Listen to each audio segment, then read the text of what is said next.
Hey YouTubers, today we are working on my Kia Forte, 2016 Kia Forte hatchback. Doesn't make a difference for this video, but today I'm changing the front struts on the Kia. So I'm gonna take you guys along with the journey and I'm gonna show you exactly what's going on that prompted me to change my front strut. So when I get to the part where I'm taking the tire off, I'll show you guys what's going on with the struts. For now, if you like the videos I make, click like so I know to make more of the same, and if you want to see more when I make them, hit subscribe. Let's get into it. So here's a current question. I'm changing the driver's side first because this is the one that's really bad.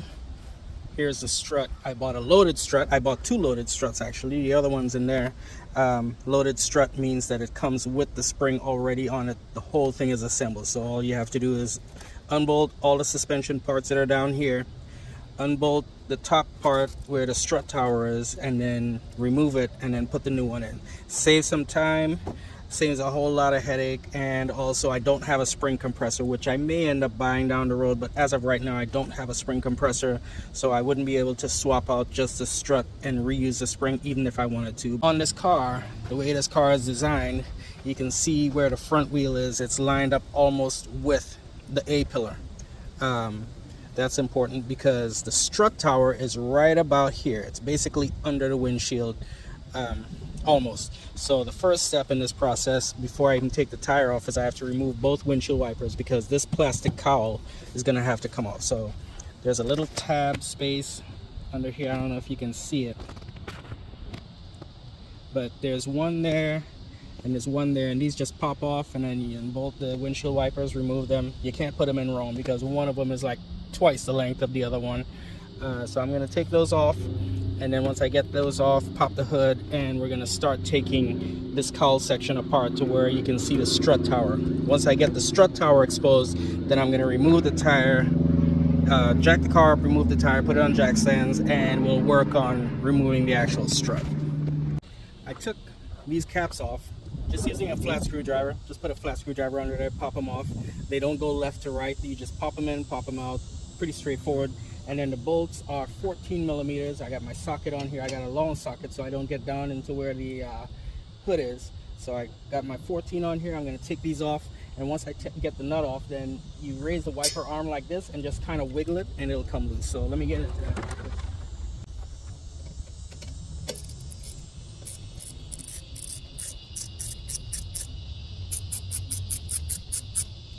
That's one. And then, like I said, put the arm up, you just wiggle it a little bit, comes right off. Easy peasy. Now these don't have washers. The nut itself has a base that's wide and it's a slip washer like that. There are no washers on this. Some cars have washers, some cars do not. If you're taking yours apart and you see washers, be mindful of where the washers are so that you put them back in the right order, because if you put it on the bottom and it goes on the top, the wiper won't seat and it won't work properly.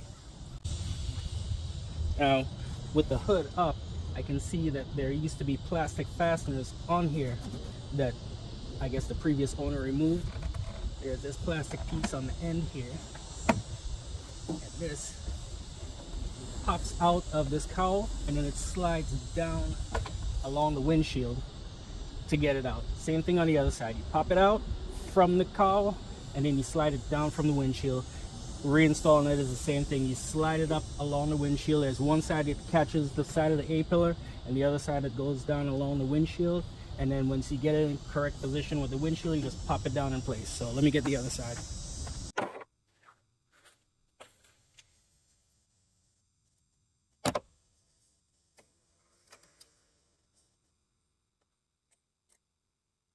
Now, there are these rubber grommets, and these pretty much just seal up the engine compartment from the outside. I don't know why, but they're there. So we got to put them back when I'm done.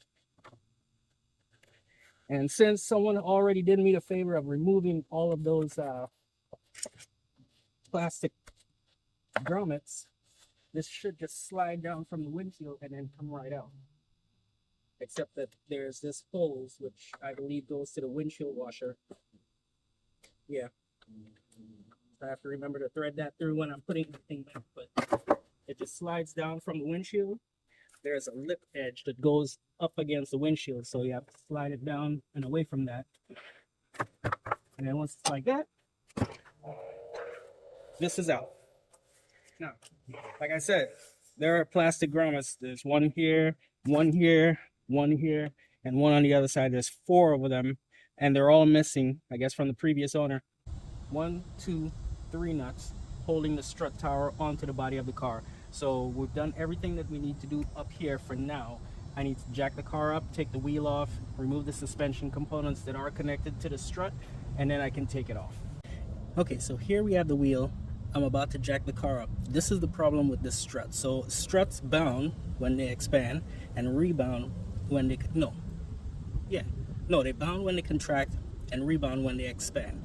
This is not rebounding, so I can jack this car up and the wheel will not come down immediately. And so what happens is when I go over a bump, instead of the suspension going up and then down, it goes up, stays up, and then I crash down. The whole body of the car crashes down. So I'm going to jack it up real quick and see if you guys can see. I can jack this up fast enough that this wheel will not even go down to the ground immediately. It takes a while to sag down, so let me show you.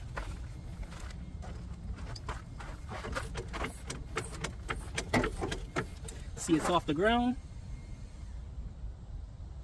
and it's back down on the ground. That's how slow it bounds. So that's the problem with this strut. It's a huge problem, huge drivability issue. It makes the car very crashy, and that's why I'm replacing it. But I'm replacing both sides, because why do one side when you can do two? So I'm gonna take the wheel off and get in there, but I'm not gonna show you guys all that, because if you don't know how to take the wheel off a car, you got no business under here.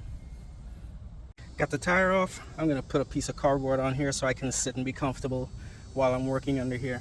And the underside of this is pretty straightforward. So some cars, they have on this strut, there's an eccentric nut either on the top or the bottom that you can use to adjust your camber.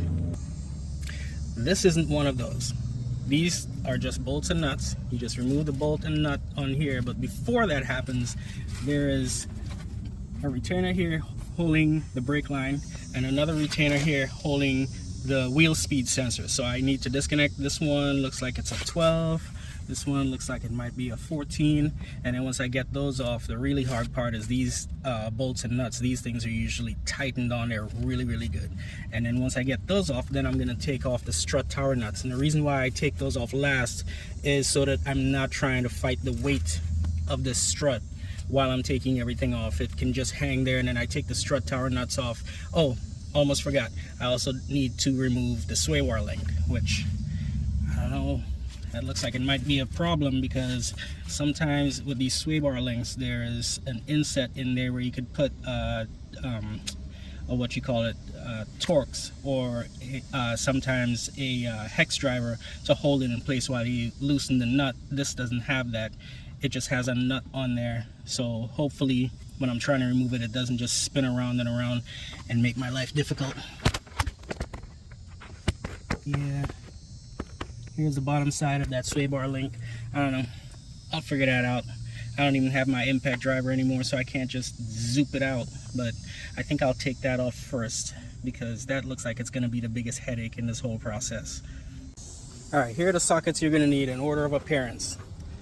The top here, the strut tower, these are 14s. Then down here, these are bolts and nuts. The nut is a 19, the bolt is a 17. Then these retainers, the one for the brake line and the one for the wheel speed sensor, those are both 12s.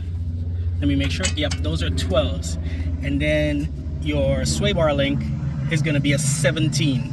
And I might have to figure out something to grab the back side of it. So I'll let you know how taking that off went along. But I think I'm going to remove this wheel speed sensor retainer out of the way first, so that I don't actually accidentally hurt that, because these things are both delicate and expensive. So I'm going to work on getting things off, and I'll let you know what happens. I removed this retainer. I removed this retainer.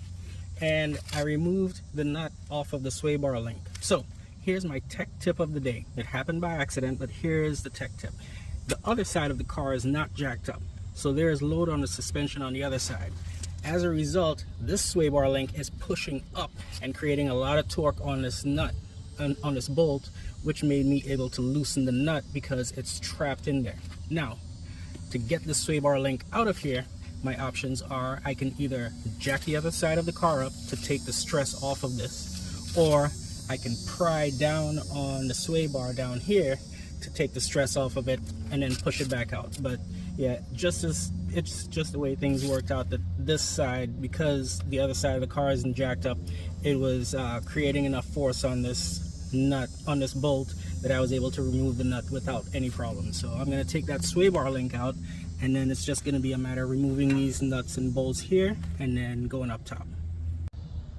What I did was I took a pry bar and I went under the outer tie rod and then on top of the sway bar link, and I was able to just pry it down like so. See? And I was just able to pry it down and it slid right out. So now I just got to remove the strut. I got the bolts and nuts out of here, so there's nothing holding this in place. This is ready to be removed. I just have to remove the nuts. The reason I have this bungee cord around here and strapped here is because once the knuckle, the spindle I guess, is unbolted from the strut, there's nothing holding it up, and it can just tilt out away from the car, and in some instances it might yank that CV shaft out of there. It'll just kind of pull it apart, and you also can risk damaging the boot. So there's all kinds of problems that could potentially happen, and so that's why this bungee cord is here, is to just stop those potential problems, is to keep it from just kind of falling forward. So I'm gonna come up here and loosen these bad boys up, and then it should just come out. All right, I have the old one here, the new one here, and everything looks right. This one says FL, front left, like you try to put it on the back. This one says L, it's the left side, and this code right here tells me that this is an original Hyundai part. It's a Kia part goes on there. So everything looks the same. There's one thing to note. So on this strut tower, let me see if you can get in close, but right here on this rubber piece there is an arrow, and then on this one the same thing, there's this arrow. That arrow points to the outside of the vehicle, and it lines up with these brackets that bolt onto the knuckle. So when you're reinstalling it, if you happen to twist this around by mistake or not paying attention or whatever, remember the rubber arrow, the arrow on the piece of rubber points towards the outside of the vehicle. It points towards the wheel, not the front, not the back, not the inside. It points to the outside. So I'm gonna rip off this tag, and then I'm gonna install, which realistically I could just reinstall it with the tag. I don't really care, but yeah. No, maybe you can, yeah, you can see that arrow really good now. So yeah, that arrow, keep in mind that points to the outside of the vehicle when you're installing the strut tower, because this may not be a perfect triangle, and if you don't put it in the right way, you won't get those bolts to line up, and it'll make your life miserable. We're on the reinstallation stretch of this process now, and what I did was I fed the strut through here, and then I just kind of hand tighten these bolts up, just thread them up so that the strut won't fall or twist around. That way I'm not fighting the weight of the strut when I'm trying to put everything back together. And so now that I have that to where it's not going to move, I'm going to put these nuts and bolts in, and then once I get these in and tightened, then it's just a matter of tightening everything else up, and that'll pretty much be it. Everything tightened up without a hitch. There it is, nuts and bolts tightened up. I put some leverage on them. You ain't got to worry about over tightening them. And then tightened up my brackets. Got my sway bar link installed without a problem. I pried it and put it back in the same way it came out, and then tightened it up, problem free. And then of course I tightened up the top.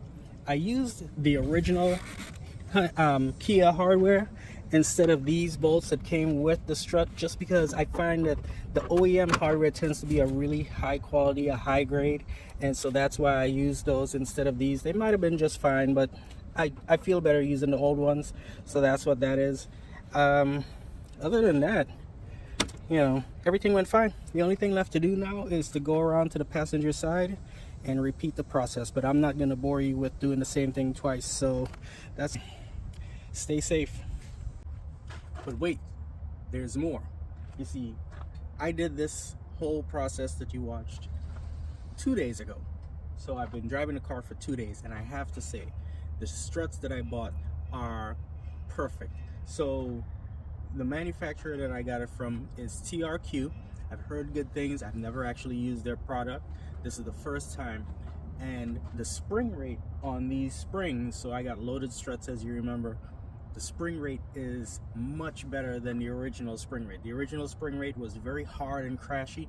This one is perfectly suited to the weight of the vehicle. It gives a nice, smooth, controlled ride without being floaty or like, you know, a big barge or anything like that. It feels really good. It feels very well sorted for the car. So the shock absorbing part of it works really good. I'm very happy with the springs. In addition to having a much better spring rate, it also raised the height of the car. So the back of the car was about an inch higher than the front of the car. And by the height, what I mean is when I measure the height of the car, what I measure is the top of the fender well, the top of the fender arch going straight through the middle of the tire to the ground. That's where I measure the height. That way I'm not measuring the top of the rocker panel or the bottom of the rocker panel or the pinch seam, or, you know, and it varies. It's always the top of the wheel arch going straight through the center of the wheel to the ground. That's the measurement that I take, and it is about an inch and a quarter, let's say an inch for the sake of simplicity. It's about an inch higher than it was before.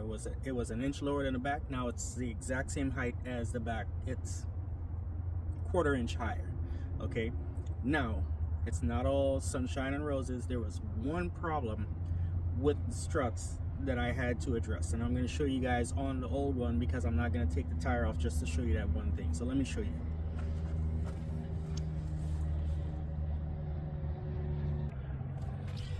Okay, so this is one of the original struts, and so the spindle, the part of the spindle, the bracket that goes into this part here on this one, it fits snug. Like, you had to get it lined up just right and then squeeze it in there, and it was perfect.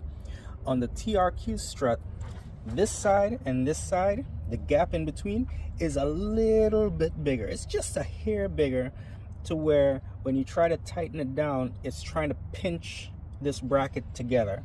And so what I had to do was remove the bolt, get a really big washer that has a hole the size of this diameter, and slide it in there, and then put the bolt through that washer and then through the spindle bracket, and then on the other side. So I had to do that 1, 2, and then on the other side I had to do the same thing.